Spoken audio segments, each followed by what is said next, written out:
আমরা এখন সবাই ফাল্গুনী নদীর পাশেই আমরা আছি। দেখো ফাল্গুনী নদী তোমাদেরকে একটু দেখিয়ে দিই।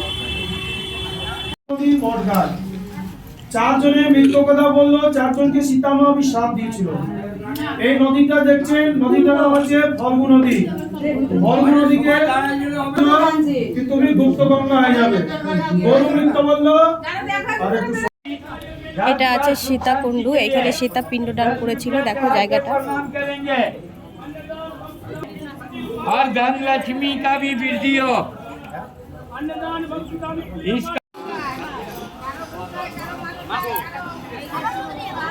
এটা জগন্নাথ মন্দির আর রাম মন্দির।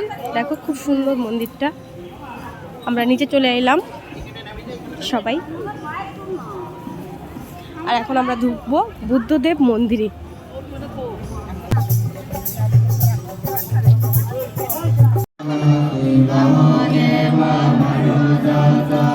100 ফিট এই বুদ্ধদেবটা, অনেক বড়, অনেক বড়।